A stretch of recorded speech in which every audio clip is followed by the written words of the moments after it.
رفتم سر این اورنگه در فصلی بهار این مامان. سلام علیکم شما نازنین گلوره دیجا تا ششته 4 نفرانه یک 3-4 کسی گه بیا نصیب باشه خوشخانه را تاجیکی میکنیم. بگه بگه در روبروی مسجد سلطان احمد استخوانه بسیار با حشمت با نام ایاصاف یک قرار دارد که عین حال از اونجا دیدن میکنیم. اینک رسیدیم به شهر زیبای ونیزیا. خلال جهان زنده نمانی نو میآید. یک ترانه دیگه برادر، یک ترانه دیگه. بله.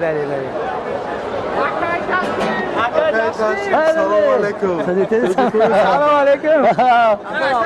خب بینندگان عزیز، نمایش نو از دوری‌های دور شما میتوانید که در سامانه یوتیوب روزهای نزدیک تماشا کنید. فقط شما میتوانید که در کانال تاجیکوم ویب در اومده پادپیستا کنید، لایک خیلی چیزی که باشه در اون گرد اطراف همون نوار شما میتوانید که زنگوله باشه، شما میتوانید که زیر کنید و برنامه نوید از دوری‌های دور رو شما تماشا کنید.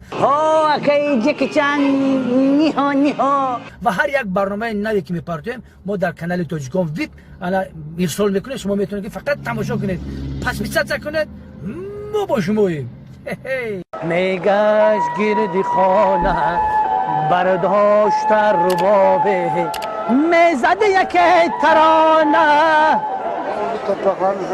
کاری چند و در آترش که در این تفتا سوخته مخی.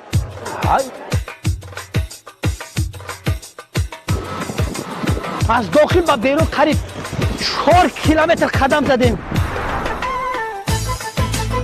ما باید اصلا قطعه رو باز بزنیم. آقای زدی منم احال مرازیم غلطی خورد و خوراک ها رو تنها با واسطه عرمی کشتی ها به جزیره میارن. بینندگان عزیز اکنون رسیدیم به ایستگاه سلطان احمد. ابی عمر میگو که خیلی آتش از درون خراب میشه. مردک سر پولیش کردن بیاد تاجیکستان ما خیلی سر رو تبابت میکنن.